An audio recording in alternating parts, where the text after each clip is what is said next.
39th practical problem है थोड़ी unsolved, ठीक है।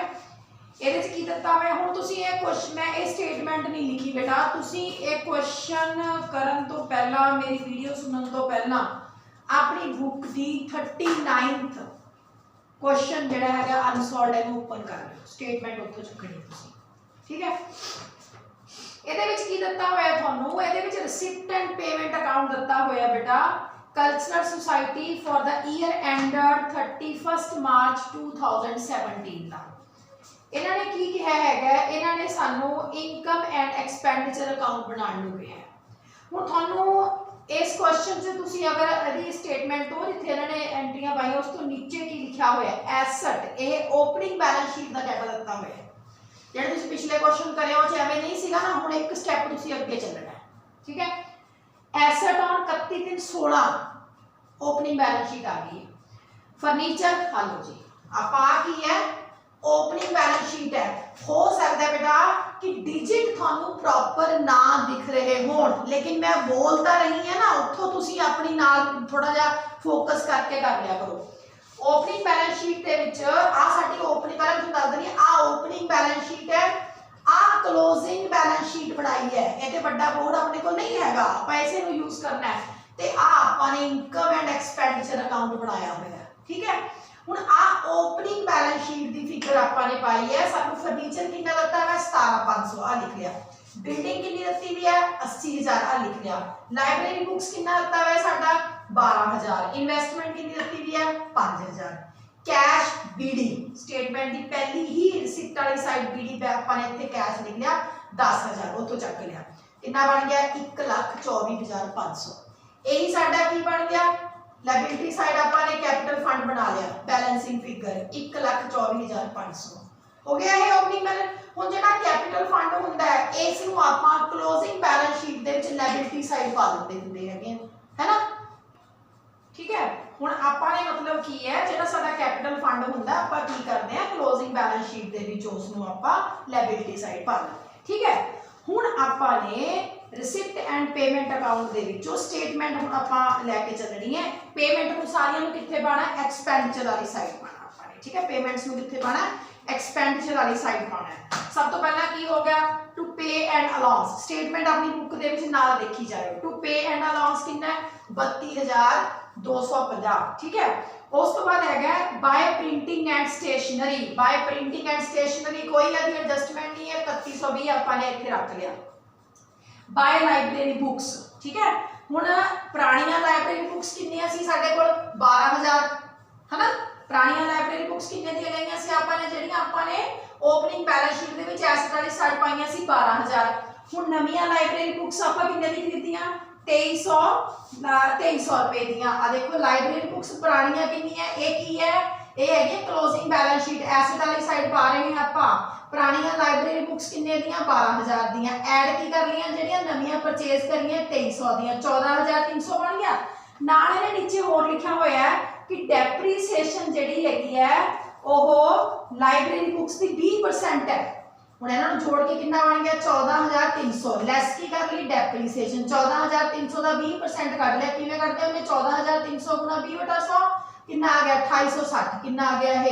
11,440 आ गया। जेडी हुण डेप्रीसीएशन दी एंट्री है दो साइड पैंदी है, आ गया जी बाय डेप्रीसीएशन लाइब्रेरी बुक 2860, इत्थे भी आपां इस नूं पा लिया, ठीक है। हुण अगे आ जाओ बाय इंश्योरेंस। हुण बाय इंश्योरेंस ये भी एक नवी चीज आ गई हैगी है। ਇਹਦੇ ਵਿੱਚ ਤੁਹਾਨੂੰ ਇਹ ਕਹਿ ਰਿਹਾ कि इंश्योरेंस ਆਪਾਂ 30/6/2017 तक ਦਾ ਭਰਤਾ ਹੈਗਾ। ਕੀ ਕਰਤੀ ਪੇਮੈਂਟ ਆਪਾਂ 30/6/2017, ਇਹਦਾ मतलब ਕਿੰਨੀ ਐਡਵਾਂਸ ਭਰਤੀ, ਸਾਡਾ ਕਲੋਜ਼ ਕਦੋਂ ਹੋ ਰਿਹਾ ਹੈ 31/3/2017 ਨੂੰ। ਆਪਾਂ ਕਿੰਨੀ ਭਰੀ ਹੈ 30/6/2017 ਤੱਕ ਦੀ ਭਰਤੀ, ਇਹਦਾ मतलब 3 ਮਹੀਨੇ ਦਾ ਆਪਾਂ ਨੇ ਐਡਵਾਂਸ ਭਰਤਾ। ਕਿੰਨਾ ਭਰੀ ਹੈ ਆਪਾਂ ਨੇ ਇੰਸ਼ੋਰੈਂਸ ਕਿੰਨੀ ਭਰੀ ਹੈ 400 ਦਾ ਕਿੰਨਾ ਕਰ ਲਿਆ 3/12 ਕਰ ਲਿਆ 100 ਆ ਗਿਆ ਸਾਡੇ ਕੋਲ। ਕਿੰਨਾ ਆ ਗਿਆ 400 ਦਾ 3/12 कर लिया 100 आ गया। आ रहा साडा किथे इत्थे बाय इंश्योरेंस कितनी भरी है 400, लैस की कर लिया प्रीपेड 100, कितना बच गया साडा इत्थे 300 साडे कोल इत्थे बच गया, ठीक है। हुण उस तो बाद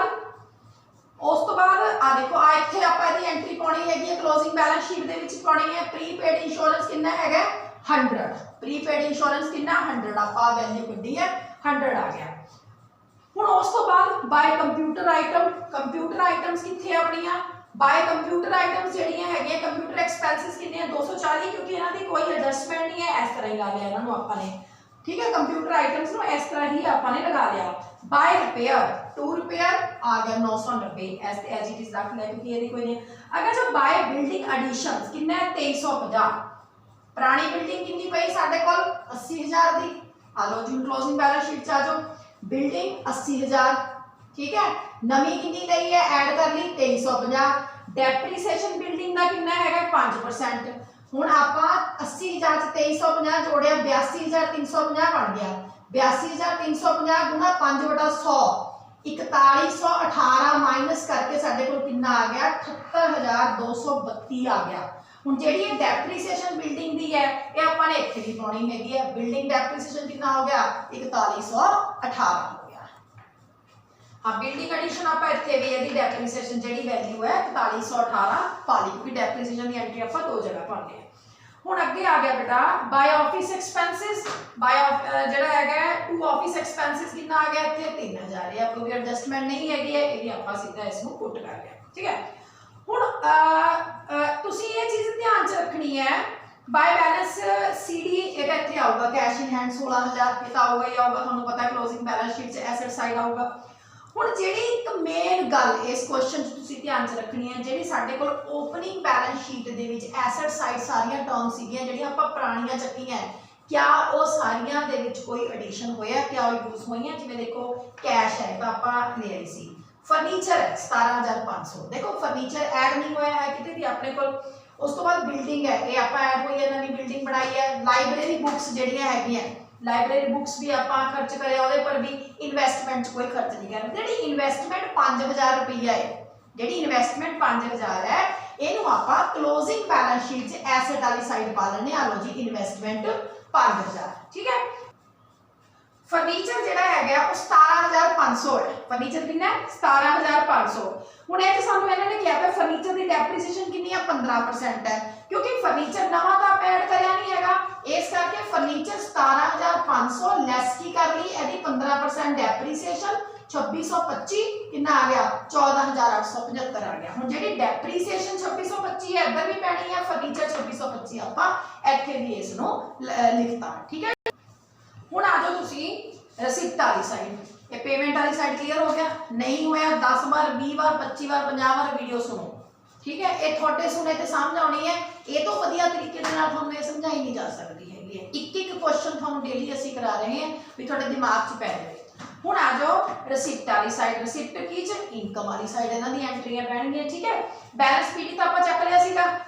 10000 तो हो गया सीगा आपां इसनू ओपनिंग बैलेंस शीट दे विच एसेट वाली साइड ऑलरेडी कर लिया हुण आ जाओ entertainment fees by entertainment fees कितनी है 30000 है ठीक है जी ग्रांट फ्रॉम गवर्नमेंट जेडी एंटरटेनमेंट फीस है ਇਹਦੇ नीचे एक एडजस्टमेंट दसी हुई है आउटस्टैंडिंग एंटरटेनमेंट फीस 1100 आउटस्टैंडिंग 1100 ਆਪਾਂ पे कर चुके हैं तो साडी एसेट होगी ना ऐड कर लिया आउटस्टैंडिंग 1100 क्लोजिंग बैलेंस शीट च एसेट वाली साइड ਆਪਾਂ ने पा लिया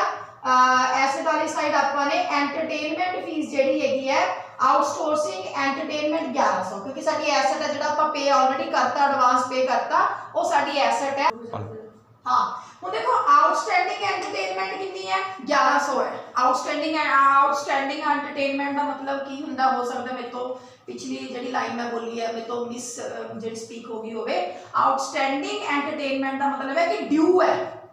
आउटस्टैंडिंग एंटरटेनमेंट का मतलब इन्नी अमाउंट साडी ड्यू हैगी एंटरटेनमेंट दे विच तो वो आपां इत्थे ऐड कर ली 1100 क्योंकि साडी एसेट हैगी है तो आपां ने क्लोजिंग बैलेंस शीट दे विच आउटस्टैंडिंग एंटरटेनमेंट नु पा लिया उस तो बाद की है ग्रांट फ्रॉम गवर्नमेंट कितनी है 15000 अपने इत्थे ला ली interest on security 150 by rent for hall ये कितना है 500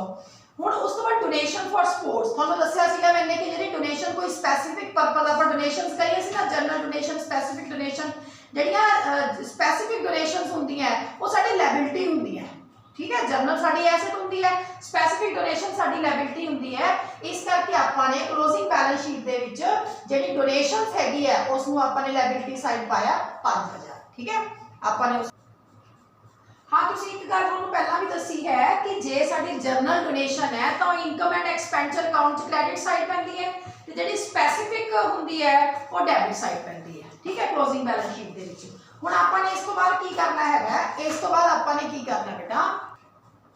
आ देखो इत्थे मैं ये चीज नोट करती है बेटा कि जिहड़ी जर्नल डोनेशन हुंदी है income and expenditure account they which credit side पैंदी है, जिहड़ी स्पेसिफिक डोनेशन हुंदी है वो कित्थे पैंदी है लायबिलिटी साइड पैंदी है। इहनूं तुसीं भी आपा जिथे किते क्वेश्चन कर रहे हो उत्थे नोट कर लियो। General donation income and expenditure account च क्रेडिट साइड पैंदी है ते जिहड़ी स्पेसिफिक डोनेशन हुंदी है वो कित्थे पैंदी है लायबिलिटी साइड पैंदी है। हुण अपना सारा कंप्लीट हो गया, आपां प्रॉपरली देख के इसदी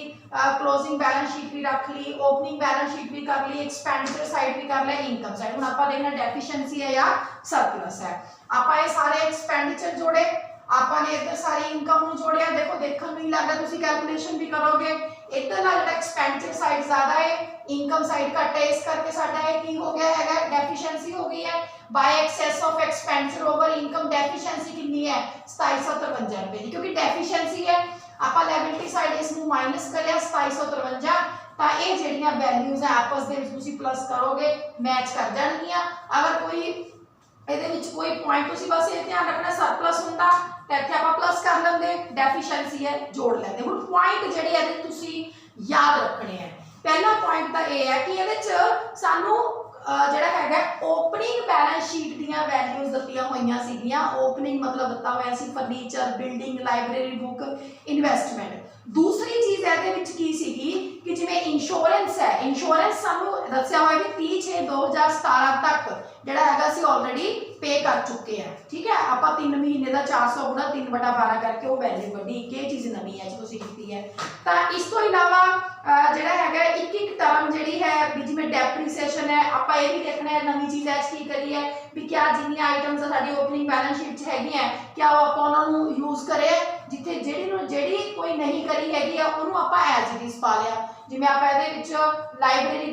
इन्वेस्टमेंट ਨੂੰ ऐसे इधर क्लोजिंग बैलेंस शीट पा लिया सीगा। फर्नीचर है ਇਹਦੇ ਵਿੱਚ ਕੋਈ ਐਡੀਸ਼ਨ ਨਹੀਂ ਹੋਈ ਸੀ ਪਰ ਡੈਪਰੀਸੀਏਸ਼ਨ ਕਿਉਂਕਿ ਸਾਨੂੰ ਇਹਨਾਂ ਨੇ ਦਿੱਤਾ ਸੀ ਫਰਨੀਚਰ ਦਾ 15% ਤਾਂ ਆਪਾਂ ਨੇ ਫਰਨੀਚਰ ਜਿਹੜਾ ਪਾ ਕੇ ਉਹਦੀ ਡੈਪਰੀਸੀਏਸ਼ਨ ਲੈਸ ਕਰਕੇ ਪਾ ਲਿਆ। ਤਾਂ ਇਸ ਤਰ੍ਹਾਂ ਹਰ ਆਈਟਮ ਨੂੰ ਪ੍ਰੋਪਰਲੀ ਇੱਕ ਕਰਕੇ ਦੇਖ ਕੇ ਆਪਾਂ ਨੇ ਐਡੀਸ਼ਨ ਕਰੀ ਹੈ। ਇਹਦੇ ਨਾਲ ਸਾਡਾ ਇਨਕਮ ਐਂਡ ਐਕਸਪੈਂਡੀਚਰ ਅਕਾਊਂਟ ਤਿਆਰ ਹੋ ਗਿਆ। ਠੀਕ ਹੈ ਜੀ।